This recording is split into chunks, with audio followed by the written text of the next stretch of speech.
The girl had just come out of the water. To her shock, she saw that her legs were covered in blood. Before she could understand what was going on, she turned around and saw everyone screaming and running toward the shore. Their legs were also soaked in bright red blood. The water near the edge of the lake had turned into a pool of blood. Something terrifying seemed to be hiding beneath the surface. One boy, just a second too slow, was suddenly yanked into the water by a mysterious force. It turned out the lake was full of flesh-eating eels. They didn't just lurk in the lake, they started appearing in every corner of the small town. Some even slithered through the plumbing, invading swimming pools and people's homes. Not long ago, a worker was inspecting the drainage pipes. Suddenly, he spotted an eel swimming in the water. He immediately crouched down and grabbed it. Excited, he called his wife, planning to cook it for dinner that night. But just as he hung up the phone, the eel in his hand suddenly clamped down on his arm.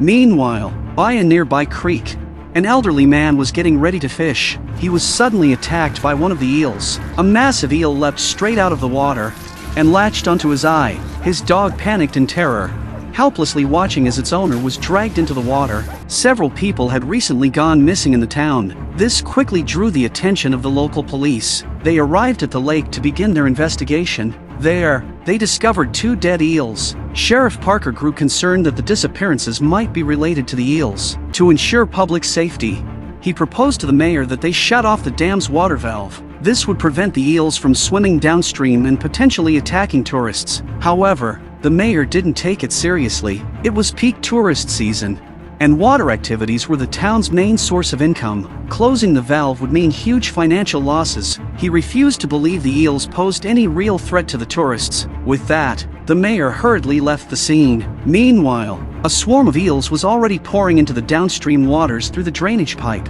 At that moment, a large crowd of tourists was swimming in the lake. None of them had any idea that danger was fast approaching. It wasn't until one girl returned to shore and noticed her thigh soaked in blood that she realized something was in the water. Panic broke out instantly. Tourists screamed and frantically rushed toward the shore. The water near the bank quickly turned red. Anyone who moved too slowly became food for the eels. Among the crowd was Parker's daughter, Nicole. After escaping, she immediately called her father to report what had happened. But under normal circumstances, eels don't actively attack humans. The only explanation was that they had mutated. So Sheriff Will immediately dispatched an officer to patrol the lake and stop tourists from entering the water. However, the officer didn't take the situation seriously. He sat leisurely on his boat, even cracking open a can of beer, ready to enjoy a relaxing moment. But just then, an eel suddenly leapt out of the water and sank its teeth into his arm.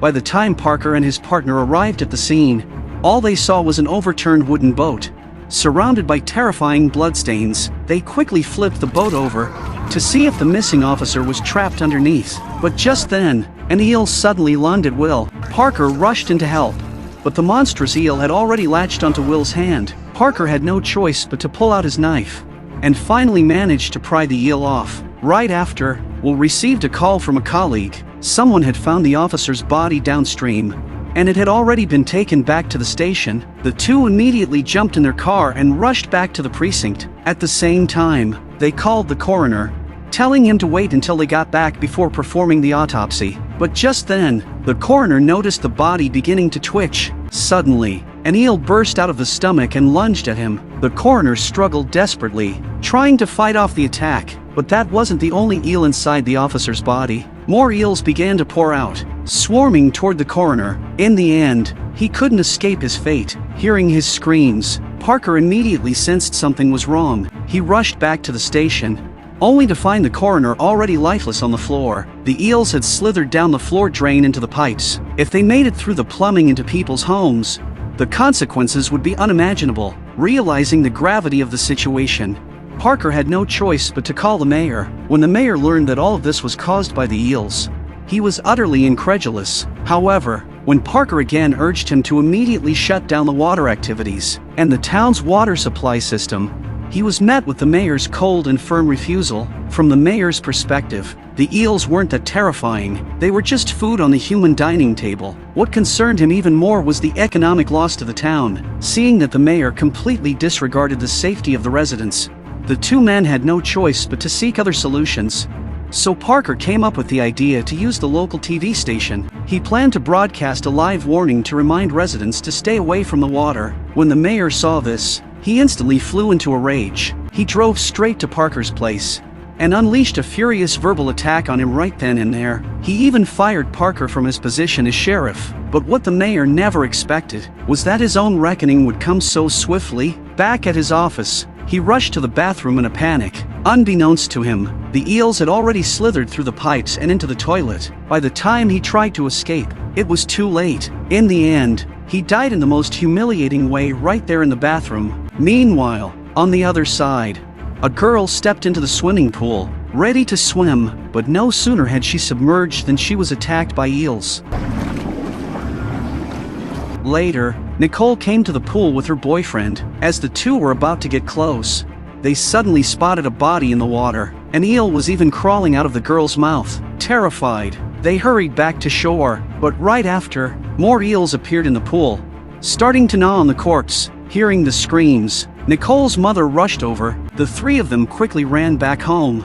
Because Nicole's little brother was also in danger, a swarm of eels had slithered in through the pipes, and even the toilet was crawling with them. Frightened, the boy quickly hid in a nearby storage room. At this time, every corner of the town had already been overrun by the eels. They kept emerging through the sewers and pipes, forming a massive army of eels. They began launching relentless attacks on the residents. The entire town quickly descended into chaos. Seeing that the situation was spiraling out of control, Parker and his colleagues hurried home, planning to evacuate their families and leave town immediately, but the only road they could take was already swarming with countless eels. The female officer walking ahead was terrified. She sat frozen in the car, so stunned that she even forgot to roll up the windows. In the end, the eels took her. By the time Parker and the others caught up, the officer's car was completely surrounded by eels. Faced with such a massive swarm, they were powerless to help.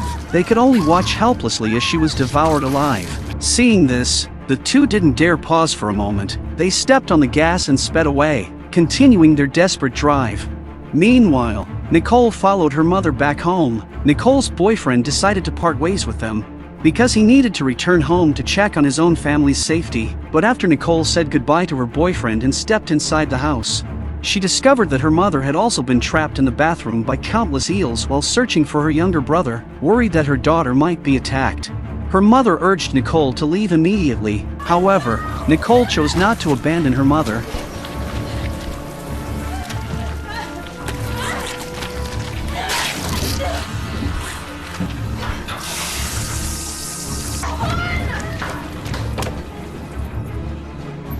But they didn't know that the son was hiding upstairs in the storage room, so the mother told Nicole to hide in the warehouse, while she went to the lake where her son often played to search for him. However, she only found two bodies, devoured beyond recognition by the eels. As a large group of eels swarmed toward her, the woman quickly grabbed a bottle of fuel and poured it on the ground. She then set it on fire, instantly burning a large swarm of them to death. But Nicole inside the warehouse found herself in danger. Countless eels appeared on the skylight, breaking the glass and falling down.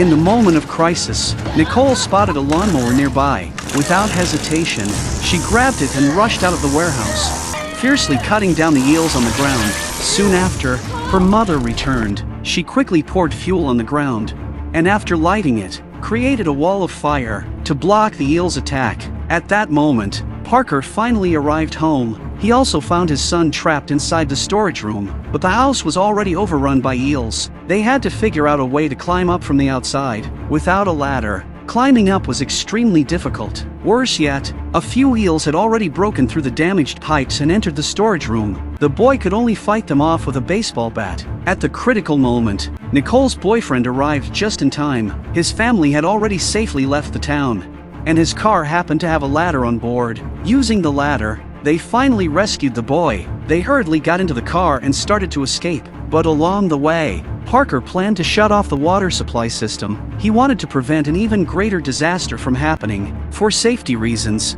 he decided to go with Will to handle it. Before leaving, he sent his family to a place far away from the water source. Suddenly, the power tower behind them collapsed. The culprit was none other than the eels. They had broken through the underground pipes and emerged onto the surface, but they didn't last long. The high-voltage electricity instantly killed them. Seeing this, Parker suddenly had a brilliant idea. He thought of a way to kill all the eels. That was to use the nearby power plant. The key was the eels' livers. The scent they gave off could attract other eels. If they used the livers to lure all the eels to the power plant, they could then use the strong electric current to eliminate them all. They gathered enough livers, then drove to the power plant. They threw all the livers into the well below. Next, they just had to wait for the eels to be attracted. Then, they would switch on the power in the control room to electrocute them. But unexpectedly, an accident happened along the way. To check if the eels had taken the bait, Will accidentally fell into the well. Parker tried to rescue him, but realized it was already too late. The well was instantly flooded with countless eels. Overwhelming Will, with no other choice, Parker climbed out of the well and shouted loudly for Nicole to quickly pull the circuit breaker. After searching around for the power switch, she finally flipped the breaker. A massive electric current surged through the entire tunnel. All the eels were electrocuted, their bodies charred and smelling crispy. The family, surviving the ordeal, happily embraced each other. The terrifying disaster was finally over, and they had become the heroes who saved the town.